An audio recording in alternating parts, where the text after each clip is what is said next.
नरसिंह अवतार की कहानी। परिचय। नरसिंह अवतार भगवान विष्णु के 10 प्रमुख अवतारों में से चौथा अवतार है।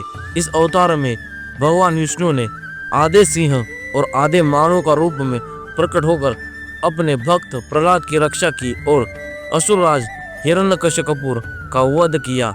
यह कथा भक्ति, सत्य और अधर्म का पर धर्म की विजय का प्रतीक है।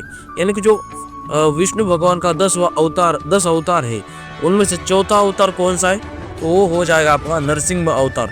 नरसिंह अवतार में क्या हुआ था कि उन्होंने आधे सिंह और आधे मानव का रूप लिया था और अपने भक्त प्रहलाद की रक्षा की थी हिरण्यकश्यप के आतंक से।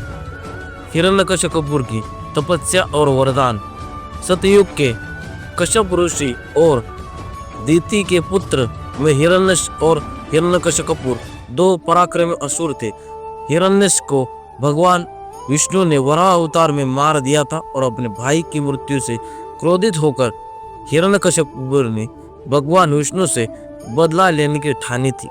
हिरण्यकश्यप ने कठोर तपस्या करते ब्रह्मा जी को प्रसन्न किया और अमृतों का वरदान मांगा, लेकिन ब्रह्मा जी ने कहा कि अमृतत्व देना संभव नहीं। तब हिरण्यकश्यप ने एक ऐसा वरदान मांगा जिससे उसकी मृत्यु असंभव हो जाएगी। हिरण्यकश्यप ने ब्रह्मा जी से कौन सा वरदान मांगा था, आइए जानते हैं। उसे कोई पशु या पक्षी नहीं मार सकेगा। दूसरा है, न दिन में मरेगा न रात में मरेगा। तीसरा है, न अंदर मरे न बाहर मरेगा। चौथा है, न आकाश में मरेगा न पृथ्वी पर मरेगा। पांचवा है, न किसी अस्त्र से मरेगा न किसी शस्त्र से मरेगा। तो ब्रह्मा जी ने यह वरदान दिया। वरदान पाकर हिरण्यकश्यप अजय हो गया और स्वर्ग, पृथ्वी और पाताल पर अधिकार कर लिया था। यानी कि कौन सा वरदान यहाँ पर मांगा था ब्रह्मा जी से हिरण्यकश्यप ने?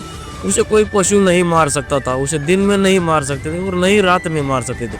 न अंदर, घर के अंदर न घर के बाहर, न आकाश में न पृथ्वी पर, न किसी शस्त्र से न किसी अस्त्र से। तो ये ब्रह्मा जी ने वरदान दिया था हिरण्यकश्यप से। जैसे यह कहा जाता था कि वो अजय था और उसे कोई मार नहीं पाएगा। भक्त प्रहलाद का परिचय। हिरण्यकश्यप का पुत्र प्रहलाद बचपन से ही विष्णु का भक्त था। यह देखकर हिरण्यकश्यप क्रोधित हो गया और उसने प्रहलाद को विष्णु भक्ति छोड़ने के लिए कहा, लेकिन प्रहलाद अड़िग रहा। हिरण्यकश्यप ने प्रहलाद को मारने में कई प्रयास किए। पहला प्रयास है, उसे ऊंचाई से गिराया लेकिन वह बच गया। दूसरा, विषैले सांपों के बीच डाल दिया लेकिन वे कुछ नहीं कर सके। तीसरा है, आग में बैठाया लेकिन वह सुरक्षित रहा।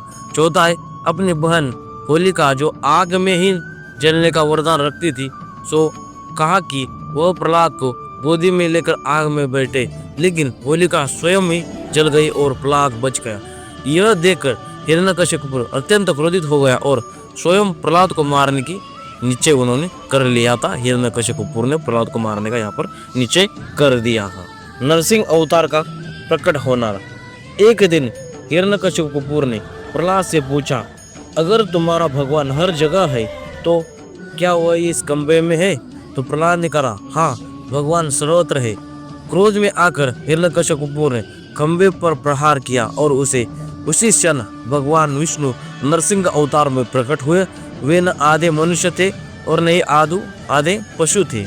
नरसिंह भगवान ने हिरण्यकश्यप को उठाकर महल के द्वार के दहली पर ले जाकर अपने नखों से उसका वध किया। यह घटना संध्या के समय में हुई। हिरण्यकश्यप को अपने गोद में रखकर उसका संहार किया।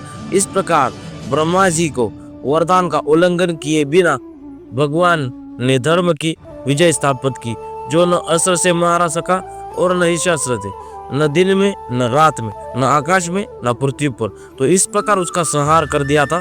जो नरसिंह भगवान था उन्होंने हिरण्यकश्यप का इस प्रकार से वध कर दिया गया था, यानी कि वध कर दिया था। तो ब्रह्मा जी का वरदान का उन्होंने उल्लंघन इस प्रकार से नहीं किया था और यहाँ पर हिरण्यकश्यप का वध कर दिया था।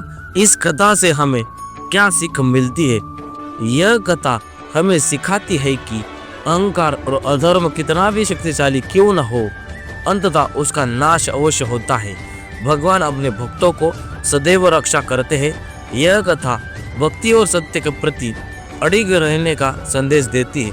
नरसिंह जयंती हर वर्ष वैशाख मास के शुक्ल पक्ष की चतुर्थी में मनाई जाती है। तो जाते जाते यही कहूँगा, अगर आपसे जानकारी कुछ यूजफुल लगी हो तो लाइक करना, चैनल को सब्सक्राइब कर देना।